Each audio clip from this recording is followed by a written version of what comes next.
안녕하세요.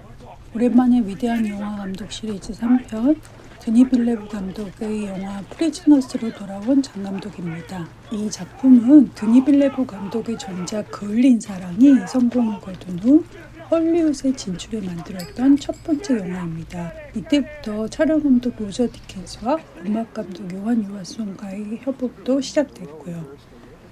하지만 감독의 첫 헐리우드 진출작이라 그런지 드니 빌레브 감독만의 스타일이 강하게 느껴지진 않지만 탄탄한 스토리와 배우들의 뛰어난 연기가 돋보이는 범죄 스릴러 영화입니다. 먼저 영화의 스토리를 간단히 소개하자면 추수감사절에 사라진 두 여자아이의 실종 사건을 수사하는 과정에 대한 드라마입니다.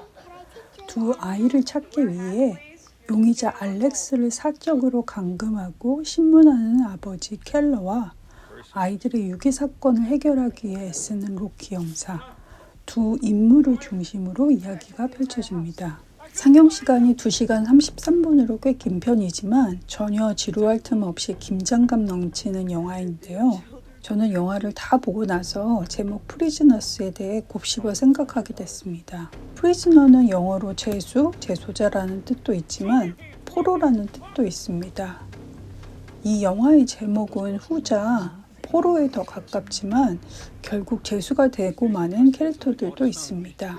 먼저 유괴된 딸의 행방을 알아내기 위해 알렉스를 사적으로 신문하고 고문하는 켈러. 그에겐 딸 애나를 구해야만 하는 또 다른 이유가 있습니다. 그가 12살이었을 때 교도관이었던 아버지가 집에서 자살을 했었고 그런 아버지를 구하지 못했다는 죄책감이 그의 무의식과 내면 깊이 자리 잡고 있습니다. 아버지에 이어서 딸마저 이룰 수 없는 켈러는 결국 선을 넘는 행동을 하게 되고 그로 인해 출구를 알 수 없는 미로에 갇히고 맙니다. 홀리 숙모는 켈러의 딸 애나와 친구 조이를 납치해 감금한 장본인이자 그동안 미제 사건으로 남은 여러 아동 실종 사건의 범인이기도 합니다. 원래는 남편과 함께 범행을 저질렀지만 남편이 죽고 난 후에도 혼자서 납치를 계속 행해왔습니다. 그녀와 남편은 본래 독실한 기독교인이었지만 어린 아들이 암으로 죽게 된 후 하나님에 대한 믿음을 잃게 됩니다. 그래서 신에게 전쟁을 선포하고 아이들을 유괴해 죽이기 시작합니다. 켈러가 처음에 범인이라 생각했던 알렉스 역시 홀리 숙모가 유괴해온 아이입니다. 알렉스 본인 역시 자신이 진짜 알렉스가 아니란 사실을 잘 알고 있지만 살아남기 위해 숙모의 곁을 떠날 수가 없습니다. 숙모와 죽은 숙부의 범죄 행위를 모두 알면서도 그냥 모른 척하며 살아가야 합니다. 마지막으로 어린 시절 이 홀리 숙모 부부에게 유괴를 당했다가 풀려난 적이 있는 밥 테일러. 이 캐릭터는 과거의 악몽을 재현하면서 살아갑니다.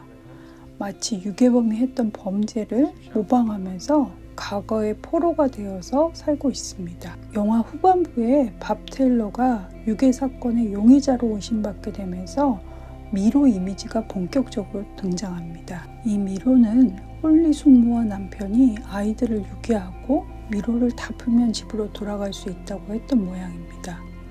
그래서 주인공 켈러의 사라진 딸과 친구가 유괴된 장소에서도 비슷한 미로가 발견됩니다. 이 미로는 절대 헤어나올 수 없는 늪이자 앞서 설명한 캐릭터들의 어떤 심리적 문제를 상징하기도 합니다.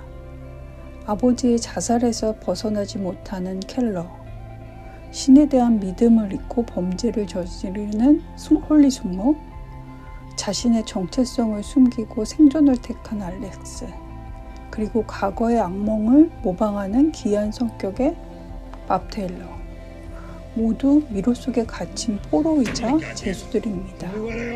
이렇게 인간 내면의 어두운 면을 보여주는 캐릭터들과 달리 로키 형사는 10대 시절에 소년교도소에 있었을 만큼 문제가 많은 캐릭터였지만 지금은 정의를 실현하는 형사로 일하고 있습니다. 한마디로 개과천선한 캐릭터이자 유일하게 자신의 과거에 사로잡힌 포로가 되지 않고 범인을 밝혀냅니다.